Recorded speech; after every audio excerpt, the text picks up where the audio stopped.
Oke, Assalamualaikum warahmatullahi wabarakatuh. Pada video kali ini saya akan membahas tentang aplikasi turunan ya. Aplikasi turunan. Aplikasi turunan. Cuman aplikasi turunan ini kita fokuskan ke kecepatan dan percepatan.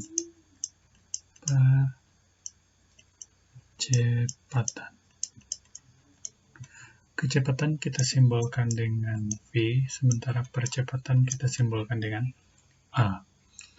Coba kita bahas satu-satu. Yang pertama, kecepatan. Kecepatan itu adalah V. Itu adalah turunan pertama jarak terhadap waktu. Sementara untuk percepatan simbolnya dengan A, sama dengan turunan kecepatan terhadap waktu. Atau kalau dari jarak berarti turunan kedua jarak terhadap waktu. Nah, ini konsep dasar dari kecepatan dan percepatan. Langsung aja ke contoh ya. Mobil melaju dengan fungsi jarak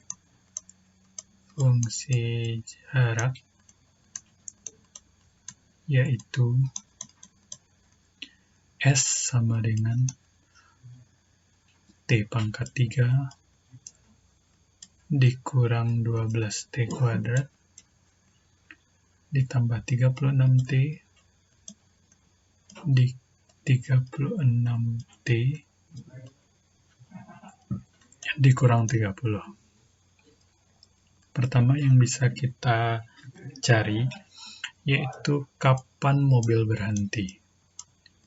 Kapan mobil berhenti.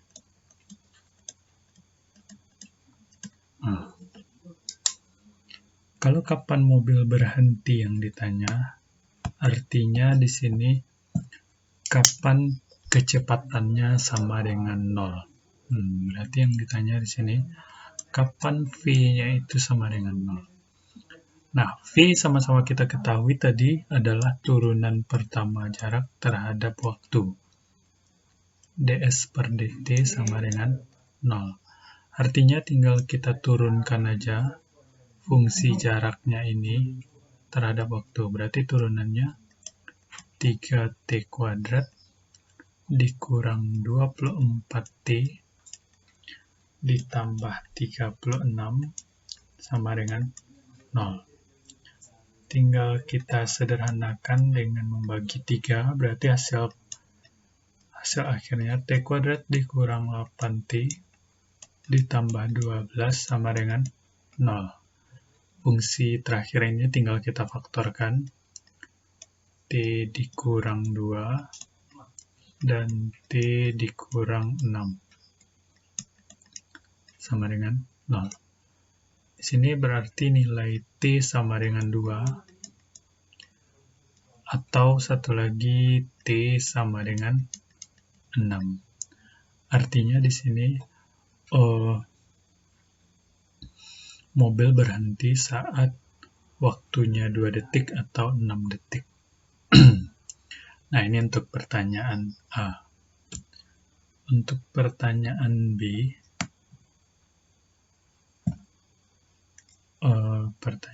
misalnya, kapan kecepatannya positif? Kapan kecepatan positif? Artinya laju mobilnya akan semakin kencang atau akan semakin cepat. Kecepatan positif berarti V besar dari 0. V tadi sama-sama kita ketahui fungsinya yaitu yang ini.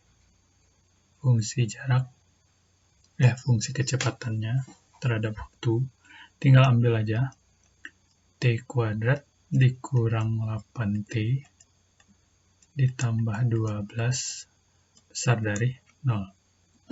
Tinggal kita faktorkan. T dikurang 2, T dikurang 6 besar dari 0. Artinya di sini T-nya sama dengan 2, atau satu lagi T-nya sama dengan 6. Karena ini sebuah pertidaksamaan, berarti kita harus punya garis bilangan. Nah, angkanya di sini 2 ya, yaitu 2 dan 6. Tinggal uji tanda.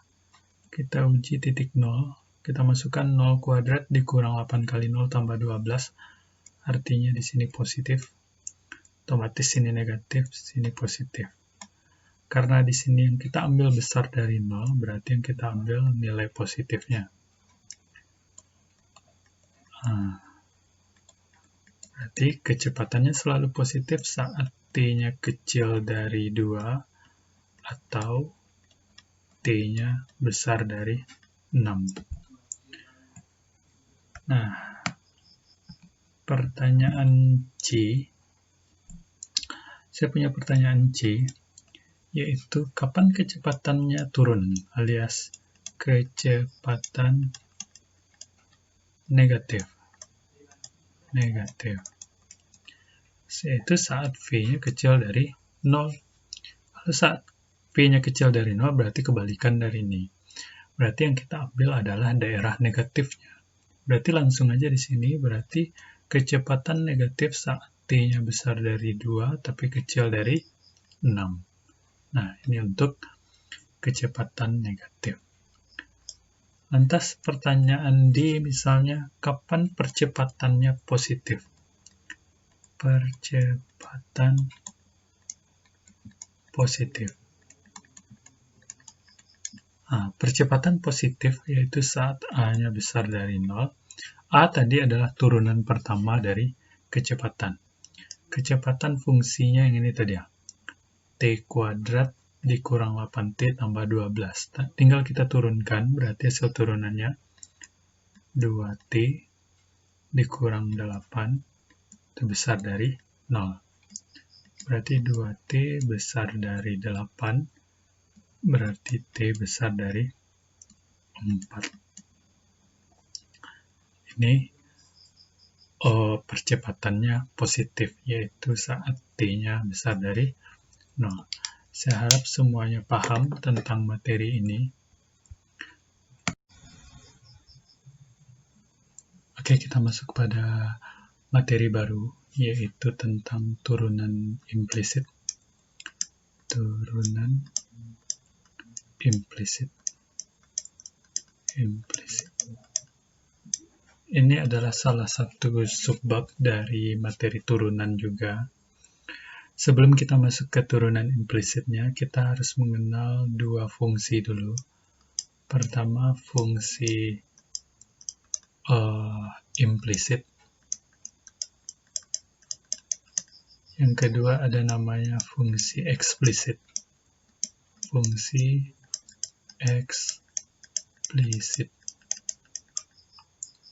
eksplisit. Nah, apa perbedaan antara fungsi implisit dengan fungsi eksplisit?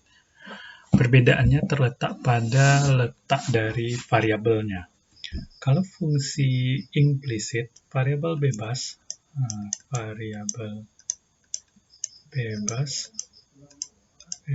yaitu X ya, dan variabel terikat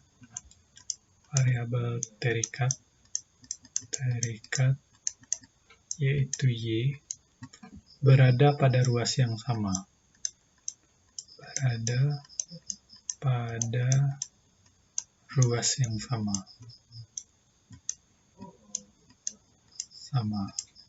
Sementara kalau fungsi eksplisit, X dan Y-nya berada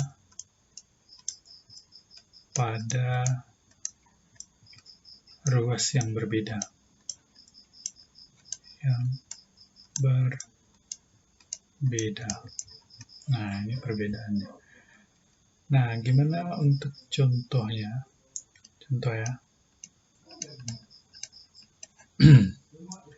Pertama misalnya saya punya 3x ditambah 2y ditambah 4xy sama dengan 5. Ini merupakan fungsi implisit.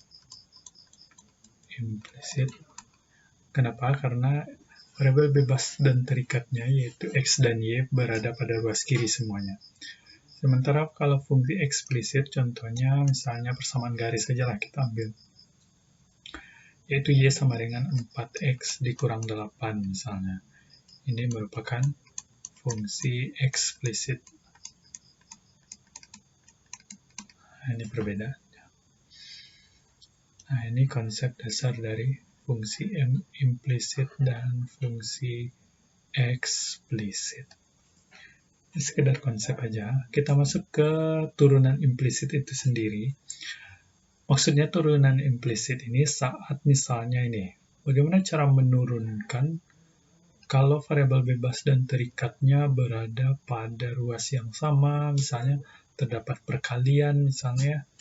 Nah, maka kita gunakan turunan implisit untuk menurunkannya. Konsep dasarnya dulu yang harus kita tahu, konsep dasar. Misalkan kita punya 3x pangkat 3, berarti kalau kita turunkan terhadap x, hasilnya adalah 9x kuadrat. Lantas bagaimana kalau misalnya 2y pangkat 5 misalnya? Bagaimana cara kita menurunkan 2y pangkat 5 ini terhadap x? Yaitu turunan variabel terikat terhadap variabel bebas, yaitu dy per dx. Bagaimana cara menurunkannya? Nah, cara menurunkannya tinggal turunkan seperti biasa, berarti hasilnya 10y pangkat 4, cuman kita tambah di belakangnya dy per dx. Ini turunan, ini namanya turunan implisit. Nah, kalau dia melibatkan perkalian, misalnya kita punya x kuadrat y pangkat 4 misalnya. Bagaimana cara menurunkan bentuk seperti ini? Nah, saudara harus ingat dulu rumus turunan U kali V. Apa rumus turunan U kali V? U aksen V ditambah dengan V aksen U. Nah, ini cara menurunkan. Berarti kita tinggal menganggap ini sebagai U dan ininya sebagai V.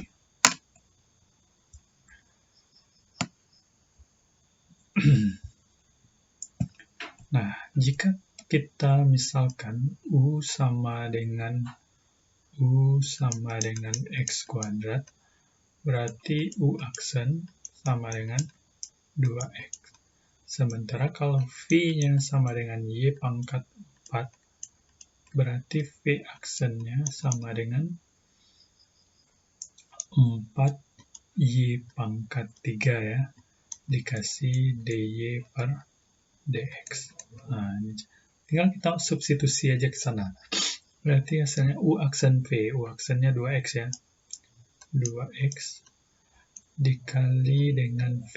V-nya adalah Y pangkat 4. Ditambah V aksen. V aksennya tinggal kita salin ini. 4Y pangkat 3 dikali dy per dx. Dikali U. U-nya adalah X kuadrat. Nah, ini hasil turunan implisit dari fungsi X kuadrat Y pangkat 4. Nah, ini konsep dasarnya. Coba kita lihat salah satu contoh. Coba kita lihat contoh ya. Contoh. Tentukan turunan dari X pangkat 3 Y ditambah Y pangkat 3 X sama dengan 0. Tentukan dy per dx. dy per dx. Nah, ini. Sementara fungsinya dalam bentuk ini. Kalau kita perhatikan terdapat dua fungsi di sini ya, dua bentuk aljabar.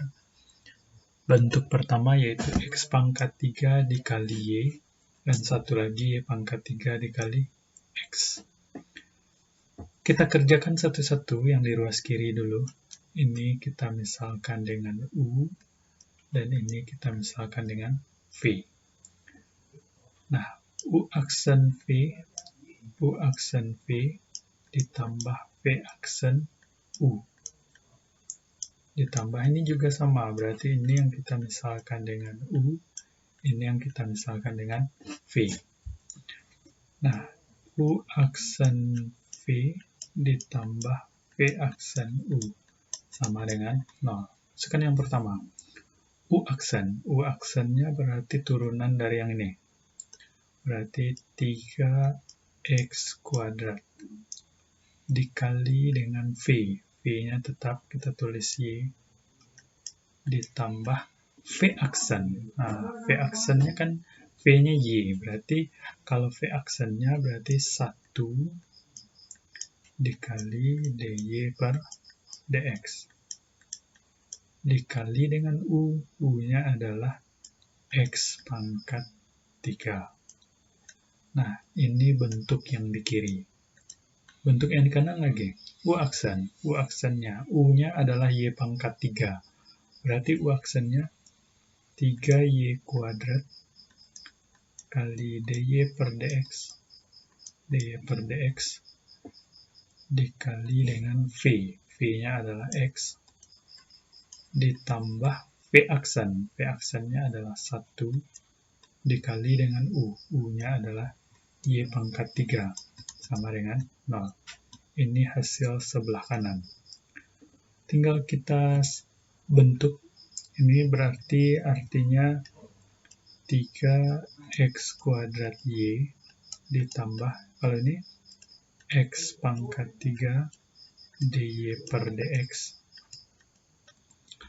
ditambah, kalau ini 3y kuadrat X kali dy per dx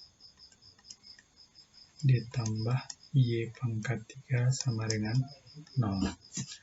Nah, lantas kita pindahkan ke sebelah kanan yang tidak punya dy per dx. Yang punya dy per dx tetap di kiri. Lanjut ya. Kalau kita perhatikan di sini ada dua bentuk aljabar yang mempunyai dy per dx. Nah, itu kita biarkan di kiri, sementara semua yang tidak punya dy per dx kita pindahkan ke kanan. Tapi bentuk dua ini bisa kita gabung dengan cara mengeluarkan dy per dx. Berarti berubah menjadi apa? X pangkat 3 ditambah 3y kuadrat X dalam kurung dy per dx sama dengan berarti min 3x kuadrat y dikurang y pangkat 3. Nah, yang ini berasal dari ini, sementara yang ini berasal dari ini. Pindahkan ke kanan. Berarti hasil akhirnya yaitu tinggal dy per dx. Dy per dx sama dengan, tinggal kita bagi aja, yaitu min 3x kuadrat y dikurang y pangkat 3 per ini, yaitu x pangkat 3 ditambah 3y kuadrat x. Nah, ini hasil turunan implisit dari fungsi awal tadi. Nah, saya harap semuanya paham. Coba kita ambil contoh yang lebih sederhana lagi. Misalkan contoh 2 ya. Contoh 2. Misalkan saya punya Y pangkat 3 ditambah 7Y sama dengan X pangkat 3, misalnya ya. Kalau kita perhatikan ada 3 bentuk aljabar, tapi bentuknya tidak dalam bentuk perkalian. Nah, caranya gampang, tinggal kita turunkan masing-masing. Ini hasil turunan implisitnya berarti 3Y kuadrat kasih dy per dx ditambah, kalau ini hasil turunan implisitnya berarti 7 kasih dy per dx. Nah, sementara bentuk yang ini hasil turunannya berarti 3x kuadrat. Nah, bentuk yang dua ini bisa kita gabung dengan cara 3y kuadrat ditambah 7 dalam kurung dy per dx sama dengan 3x kuadrat. Berarti dy per dx sama dengan 3x kuadrat per 3y kuadrat tambah 7. Nah, ini hasil turunan implisit dari bentuk aljabar yang ini. Cukup mudah saya rasa. Coba kita masuk ke contoh lagi. Contoh ya. Contoh 3. Contoh 3. Misalkan saya punya 4x kuadrat y dikurang 3y sama dengan x pangkat 3 dikurang 1. Nah, ini bentuknya, bentuk aljabar. Coba cari dy per dx-nya. Kalau kita perhatikan di sini ada 4 bentuk. Ini bentuk pertama, kedua, ketiga, keempat. 3 bentuk ini dia tunggal sendirian, sementara ini dalam bentuk perkalian. Kalau dia dalam bentuk perkalian, berarti tinggal kita anggap ini sebagai U, belakang ini sebagai V. U aksen. U kita misalkan dengan ini, juga boleh, 4x kuadrat. Turunan U kali V adalah U aksen V ditambah V aksen U. Nah, U aksen berarti 8x dikali V. V-nya adalah Y. Ditambah V aksen. V aksennya adalah 1 dikali dy per dx. Dikali dengan U. U-nya adalah 4x kuadrat. Ini hasil turunan implisit dari bentuk yang pertama ini. Sementara bentuk yang kedua ini cukup gampang menurunkannya, berarti kurang 3 dy per dx sama dengan, ini hasil turunannya 3x kuadrat dikurang, ini turunannya adalah 0. Nah, cukup kita sederhanakan. Berarti hasilnya ini 8xy ditambah 4x kuadrat dy per dx dikurang 3 dy per dx sama dengan 3x kuadrat. Tinggal kita sederhanakan. Yang punya dy per dx kita biarkan tinggal di kiri. Ini yang punya dy per dx. Sementara yang tidak punya dy per dx pindahkan ke kanan. Cuman ini bisa digabung langsung. 4x kuadrat dikurang 3 dalam kurung dy per dx sama dengan, berarti ini 3x kuadrat dikurang 8xy. Berarti hasil akhirnya dy per dx sama dengan 3x kuadrat dikurang 8xy per 4x kuadrat dikurang 3. Nah, ini hasil akhir dari turunan implisit bentuk aljabar tadi. Saya rasa semuanya paham untuk soal turunan implisit ini. Kita cukupkan untuk materi turunan implisit.